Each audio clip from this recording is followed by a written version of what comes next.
জলপাইগুড়ির ঐতিহ্য তিস্তা ও করলা নদীর রক্ষার বার্তা তুলে ধরতে শুরু হয়েছে তিস্তা করলা উৎসব। দুই নদীকে নিয়ে সচেতনতা বাড়াতে উৎসবের মধ্য দিয়ে জমজমাট মেলার আয়োজন করা হচ্ছে শহরে। কাশ্মীর সহ দেশের বিভিন্ন প্রান্ত থেকে স্টল দেওয়া হলেও মেলায় এবার বাংলাদেশের কোনো শিল্প সামগ্রীর ব্যবসায়ীদের আমন্ত্রণ জানানো হয়নি। জলপাইগুড়ি শহরের মিলন সংঘ ময়দানে অনুষ্ঠিত হচ্ছে এই মেলা, চলবে আগামী 5 জানুয়ারি পর্যন্ত। শীতের মরশুমে মেলা শুরুতেই ধীরে ধীরে মানুষের ভিড় বাড়ছে। মেলা কমিটির কর্মকর্তা মিঠুন চৌধুরী বলেন, তিস্তা করলা উৎসবের মধ্য দিয়ে এবার শিল্প সংস্কৃতি ও বাণিজ্য মেলার আয়োজন করা হয়েছে।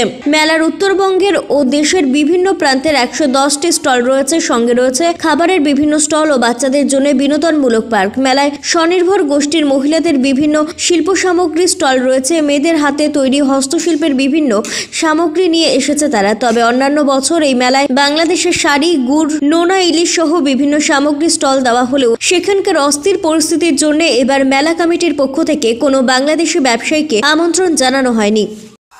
এখানে এমনি মেলা ঘোরার জন্য আসা হয়েছে, খুব ভালো লাগছে। অনেক বিভিন্ন মহিলারা, তারপর পুরুষেরা সুন্দর স্টল বসিয়েছে, অনুষ্ঠান হচ্ছে, সুন্দর সুন্দর জিনিসপত্র এসেছে, খুব ভালো লাগছে। মেলা হচ্ছে তো দেখতে আসা হয়েছে, খুব ভালো লাগছে দেখে। বিভিন্ন বিভিন্ন অনুষ্ঠান হচ্ছে, খুব সুন্দর সুন্দর জিনিস এসেছে, বাইরের অনেক দোকান এসেছে, সেখান থেকে বাইরের অনেক জিনিস দেখা যাচ্ছে, দেখে খুব ভালো লাগছে। চারপাশটা খুব সুন্দর লাগছে দেখতে। আমাদের হচ্ছে হস্তশিল্পের নয়াদিশা হস্তশিল্পের মেলার থেকে আমরা এসেছি। আমাদের মহিলাদের হাতের কাজ আমরা নিজেরা বানাই, তৈরি করি, মেলাতে বিক্রি করছি। মেলা আমাদের চলবে 5 জানুয়ারি পর্যন্ত, সাথে সাংস্কৃতিক অনুষ্ঠান রয়েছে। 1 জানুয়ারি পর্যন্ত সাংস্কৃতিক অনুষ্ঠান রয়েছে।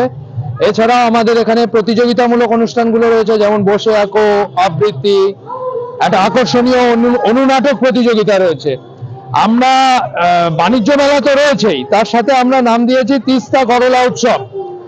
আমরা এই যে জলপাইগুড়ি শহর, জলপাইগুড়ি জেলা, তিস্তার করলা হচ্ছে আমাদের জেলা এবং শহরের সাথে মানে আত্মার আত্মীয়।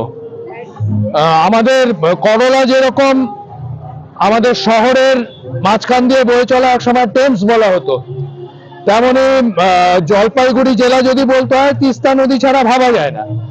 কিন্তু আমরা সাম্প্রতিককালে দেখতে পাচ্ছি, আপনারা দেখেছেন, এই তিস্তাতেও পলি জমে নদীর নাব্যতা কমে যাচ্ছে, আর করলাও আমাদের শহরে বিভিন্ন জায়গায় দূষিত হয়ে যাচ্ছে, মাছ মারা যাচ্ছে। ফলে আমরা এই নামের মধ্যে দিয়ে একটা সচেতনতামূলক প্রচার এবং সচেতনতামূলক আহ্বান আমরা রাখতে চেয়েছি।